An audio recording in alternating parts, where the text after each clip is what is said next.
laporan keuangan.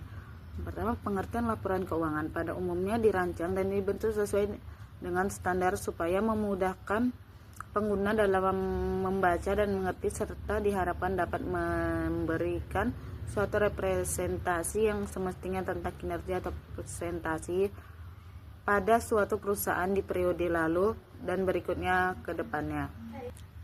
Menurut para ahli, laporan keuangan diterapkan standar yang tepat.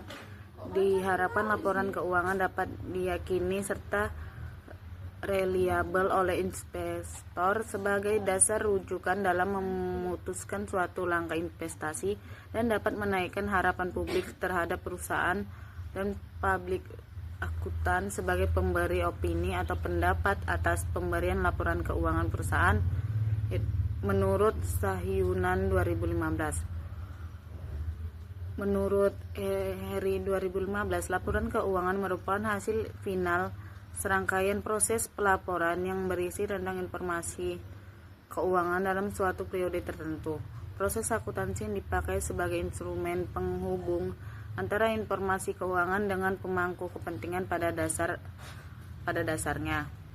Tujuan laporan keuangan yang pertama sebagai dasar dalam pengambilan keputusan mengenai alokasi sumber daya atau aset perusahaan. Yang kedua, untuk menilai kemampuan organisasi dalam memberikan pelayanan serta publik. Baru kemudian yang ketiga, untuk menilai bagaimana manajemen melakukan aktivitas pembiayaan dan investasi. Yang keempat, memberikan informasi tentang sumber daya atau aset, kewajiban dan kekayaan bersih perusahaan serta perubahan. Baru kemudian memberikan informasi tentang kinerja organisasi. Yang terakhir, memberikan informasi tentang kemampuan organisasi dalam melunasi kewajiban jangka pendek. Kemudian jenis-jenis laporan keuangan. Pertama itu laporan laba rugi komprehensif, merupakan rangkuman informasi kinerja hasil operasional yang menjelaskan lengkap angka-angka yang ada di dalam laporan keuangan, meliputi penjualan atau pendapatan, beban atau biaya, dan laba rugi yang diterima pada periode tertentu. Kemudian laporan posisi keuangan. Laporan posisi keuangan merupakan gambaran mengenai posisi keuangan yang meliputi aset, liabilitas, dan ekuitas yang diterima pada periode tertentu. Yang ketiga yaitu laporan perubahan ekuitas.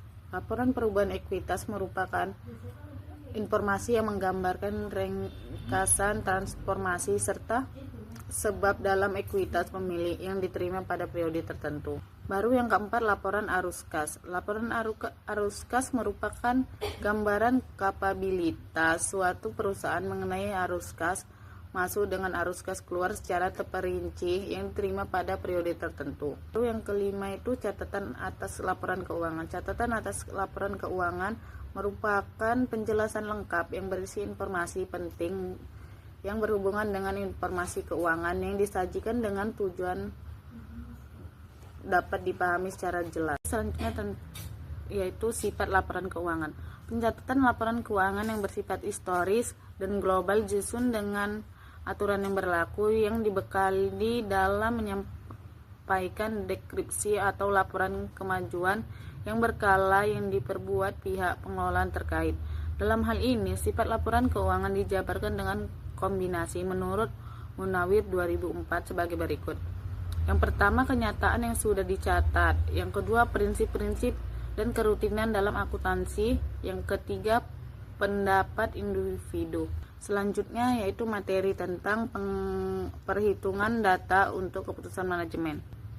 Perhitungan data untuk keputusan manajemen merupakan proses pengelolaan angka-angka yang terdapat dalam laporan keuangan guna menghasilkan informasi yang bermanfaat bagi manajemen dalam menentukan kebijakan perusahaan. Laporan keuangan menyajikan data keuangan dalam bentuk numerik seperti pendapatan, beban, laba, aset kewajiban, dan arus kas. Data tersebut perlu dihitung dan dianalisis secara sederhana agar dapat memberikan gambaran yang jelas mengenai kondisi dan kinerja keuangan perusahaan. Perhitungan data keuangan dilakukan sebagai dasar bagi manajemen dalam mengevaluasi hasil kegiatan perusahaan. Informasi yang diperoleh dari hasil perhitungan membantu manajemen memahami apakah aktivitas operasional perusahaan telah berjalan secara efektif dan efisien. Menurut Lestari 2002, laporan keuangan memiliki peran penting dalam pengambilan keputusan manajemen karena informasi yang dihasilkan dari laporan keuangan dapat dijadikan dasar dan menentukan kebijakan perusahaan. Sekian materi saya kembalikan kepada pemateri selanjutnya. Baiklah, di sini saya akan menjelaskan mengenai perhitungan free cash flow, market value atau MFA, di mana yang pertama yaitu free cash flow. Menurut Kesot dalam Devianti 2021 menyatakan bahwa free cash flow ialah arus kas perusahaan yang bisa digunakan sebagai tambahan investasi, melunasi kewajiban dan pengembalian saham kembali yang telah terjual dan juga dapat untuk menambahkan likuiditas perusahaan, di mana semakin besar free cash flow yang tersedia dalam perusahaan, maka perusahaan itu semakin sehat karena memiliki uang yang tersedia untuk pertumbuhan pembayaran dan juga hutang serta dividen. Baiklah, yang kedua atau yang selanjutnya yaitu market value address menurut Birgan dan Houston 2027. MFA merupakan perbedaan antara nilai pasar ekuitas perusahaan dan nilai buku seperti yang disajikan dalam neraca, di mana ini adalah pasar yang diperoleh dengan mengalihkan harga saham dengan jumlah saham yang beredar, di mana MFI sebagai kemakmuran pemegang saham dengan maksimalkan peningkatan nilai pasar modal perusahaan yang dinilai modal sektor pemegang saham.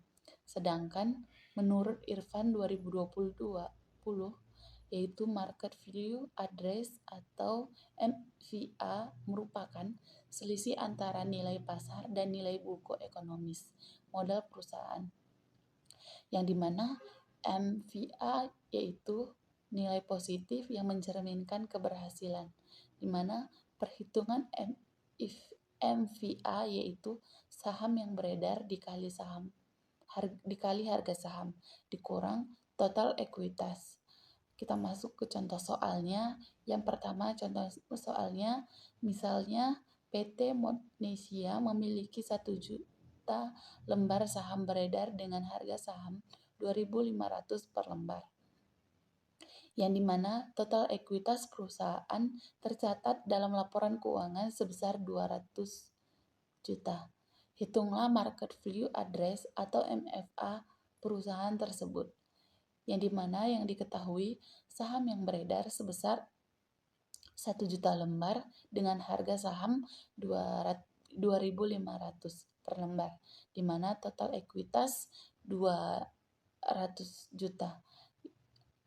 Maka kita masukkan ke dalam rumus yaitu MFI atau saham yang beredar dikali harga saham dikurang total ekuitas, di mana 1 juta dikali 2.500 dikurang 2 miliar yaitu menjadi 2.500.000 dikurang 200 juta menjadi 500. Yang selanjutnya yaitu EVA atau Economic Value Address, yang dimana ini merupakan pengukuran kinerja keuangan perusahaan yang dapat dengan mudah diintegrasikan dalam aktivitas perusahaan sehari-hari.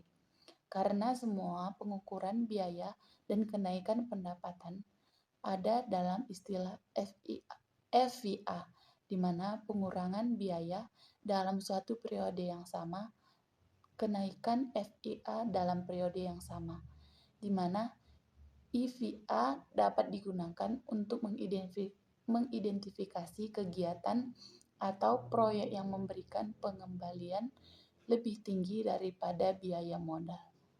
Itu menurut Sialoho et al. 2017, di mana EVA juga dapat digunakan sebagai parameter perusahaan dalam memberikan nilai tambahan kepada pemegang saham dalam jangka waktu tertentu, menurut Iqbar dan Dewi 2015, di mana Perhitungan EVA yang pertama yaitu menghitung NOPAT atau Net Operating Profit After Tax, yaitu NOPAT dikurang EBIT dikurang tax, di mana EBIT sebagai laba bersih, tax sama dengan pajak.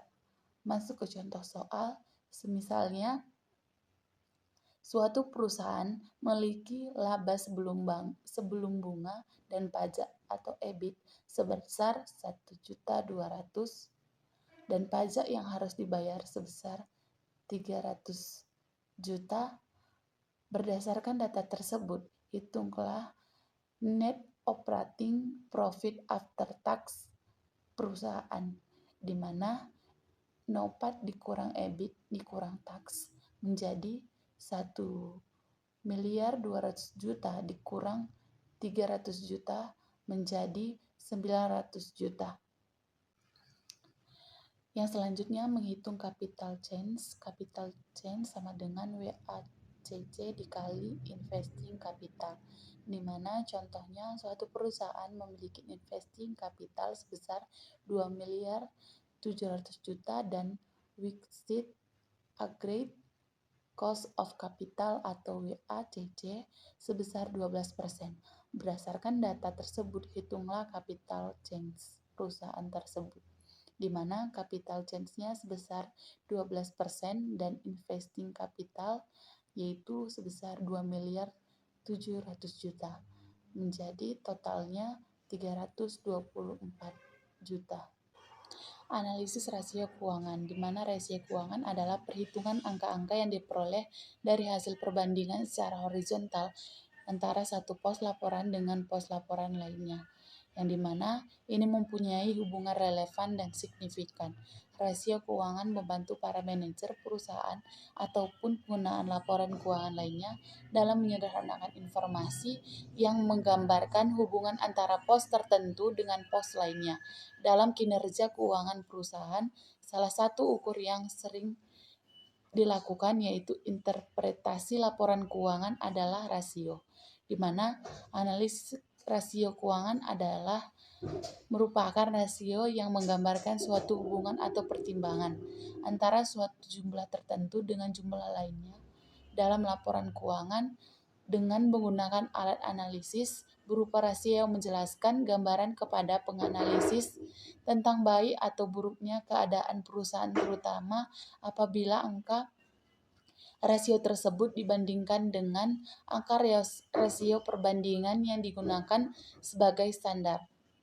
Di mana yang pertama rasio likuiditas, ini merupakan rasio yang digunakan dalam mengukur kemampuan perusahaan dalam memenuhi kewajiban jangka pendek dengan periode kurang dari 1 tahun, di mana rasio ini menunjukkan besar kecilnya aktiva lancar yang digunakan untuk membiayai hutang jangka pendek perusahaan.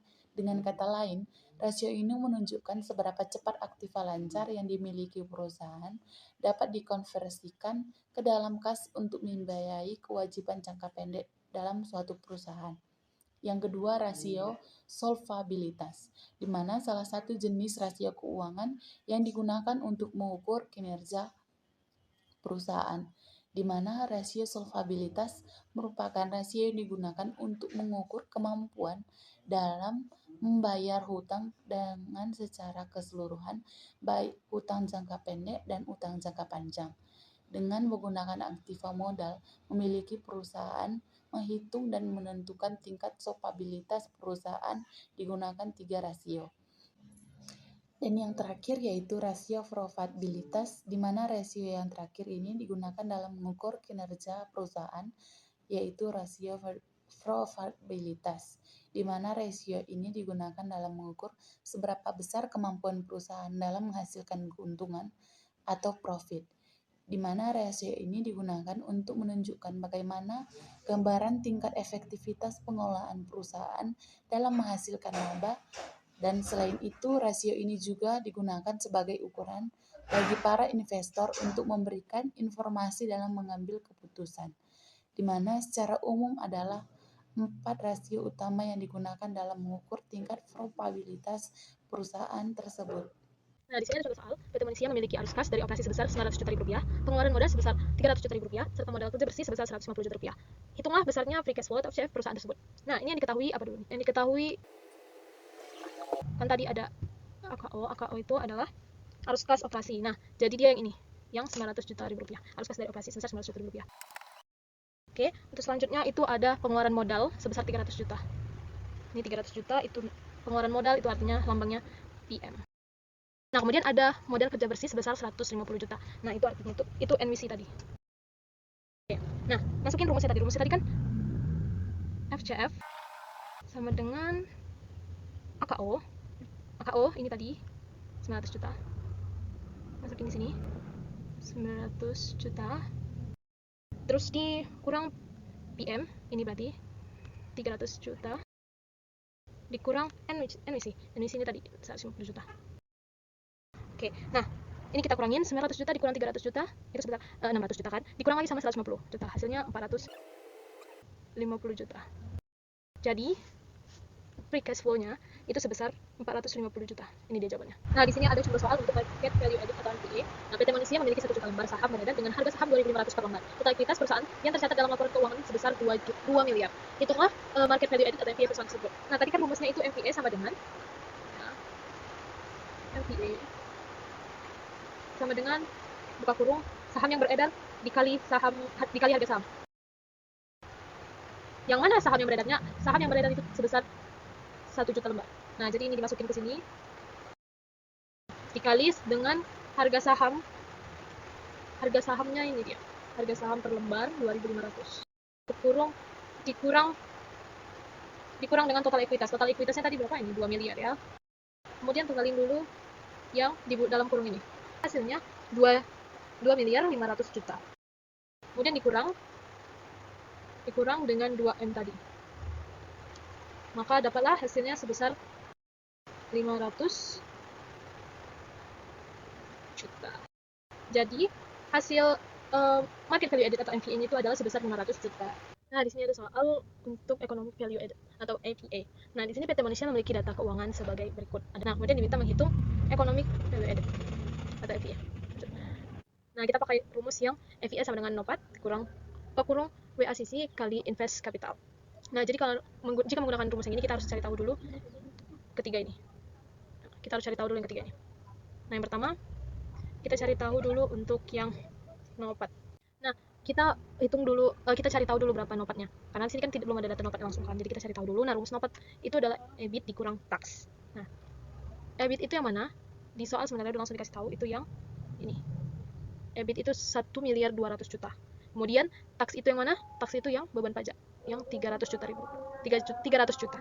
Nah, kita masukin ke rumusnya sini sama dengan. Nah, ini tinggal dikurangin aja, dapatlah hasilnya 900 juta.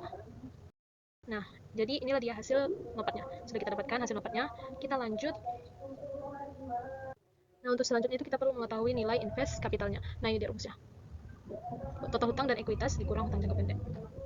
Oke. Nah, total hutang dan ekuitas itu yang mana? Nah, di sini kan belum ada nih di hasil totalnya, yang ada masih terpisah. Ini dia, total hutang sama total ekuitas. Jadi ini berdua kita tambahin. Kita buat di sini dikurang hutang jangka pendek, ini dia. Nih, yang 800 juta. Nah, di sini kita tambahkan, kita totalin dulu yang dibuka kurung ini. Totalnya itu berarti kan 5 miliar. Dikurang dengan 800 juta. Hasilnya itu berarti 4 miliar 200 juta. Nah, beginilah hasilnya. Ini hasil untuk invest capital. Ini dia totalnya. Nah, untuk selanjutnya kita perlu mengetahui WACC. Ini dia rumusnya. D dikali RD, WACC sama dengan buka kurung D dikali RD, buka kurung 1 dikurang tax, tutup kurung ditambah E dikurang RE. Nah, itu apa? Itu selanjutnya kita ketahui. Nah, ini tadi yang nilai dari rumus WACC tadi. Di penjelasan sudah dijelasin, ini dia langsung matematika. D itu tadi kan tingkat modal, rumusnya itu total hutang dibagi total hutang dan ekuitas. Nah, total hutang itu kan ini total hutang 2 juta. Dan dimasukinlah ke sini. Dibagi dengan 2 miliar ya. 2 miliar dibagi dengan 5 miliar itu dari mana? 5 miliar itu dari total ekuitas, total hutang dan ekuitas, ini dia. Kan tadi yang di capital invest kan sudah total, ini dia hasilnya. Total dari ini sama ini. Tuh, dapat hasilnya 5 miliar. Dibagikan dapat hasilnya 0,4. Oke, untuk RD itu kan biaya hutang, rumusnya itu beban bunga dibagi dengan total hutang. Beban bunga itu yang ini. Ini dia. Sorry. Nih, nah itu 200 juta masuk lagi ke sini dibagi dengan 2 miliar. 2 miliar ini total hutang tadi. Nih, kita masukin ke sini. Dibagi hasilnya jadi 0,21.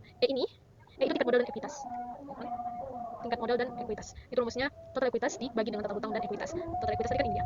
3 miliar. Ini dia masuk sini. Total hutang dan ekuitas tadi segini ya.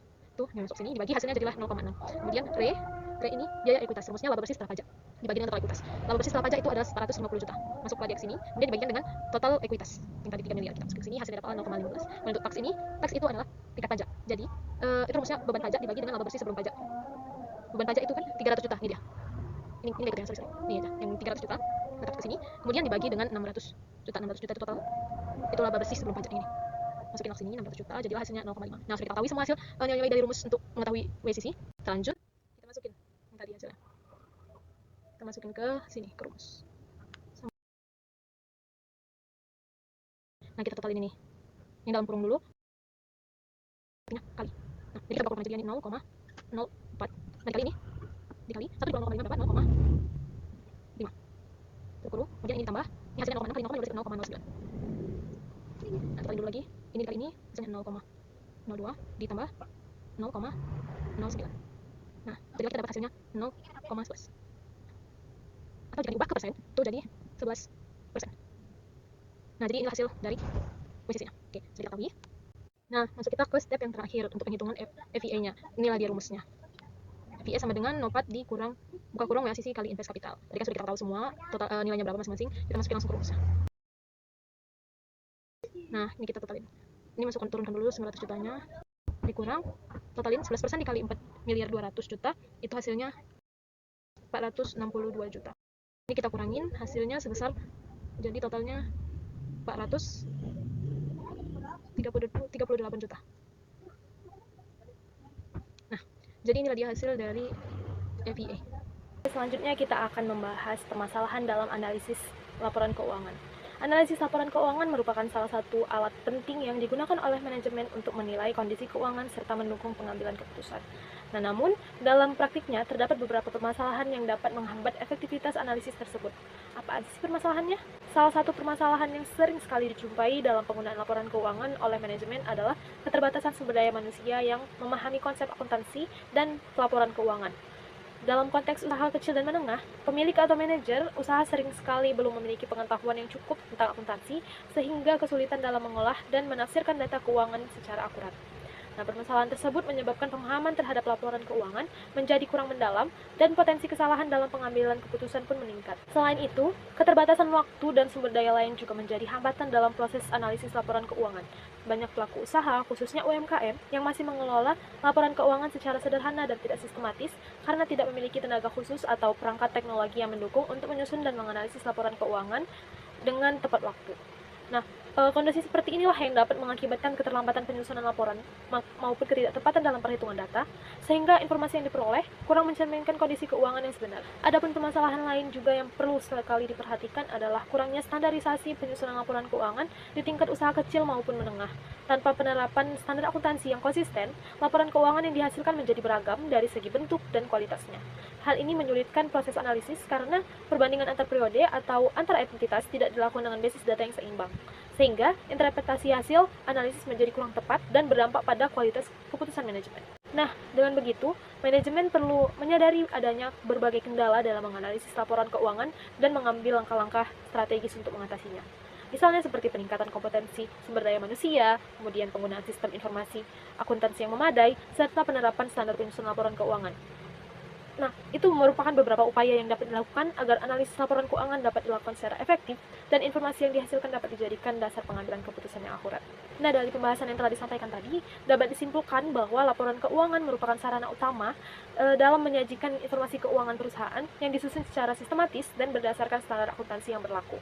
Laporan keuangan tidak hanya berfungsi sebagai pertanggungjawaban manajemen kepada pemangku kepentingan, tetapi juga menjadi alat penting dalam perencanaan, pengendalian, serta evaluasi kegiatan operasional perusahaan. Nah, tadi juga kan sudah disampaikan beberapa langkah-langkah strategis yang perlu dilakukan, jadi mungkin itu bisa dijadikan referensi. Sekian dari pembahasan kita hari ini. See you!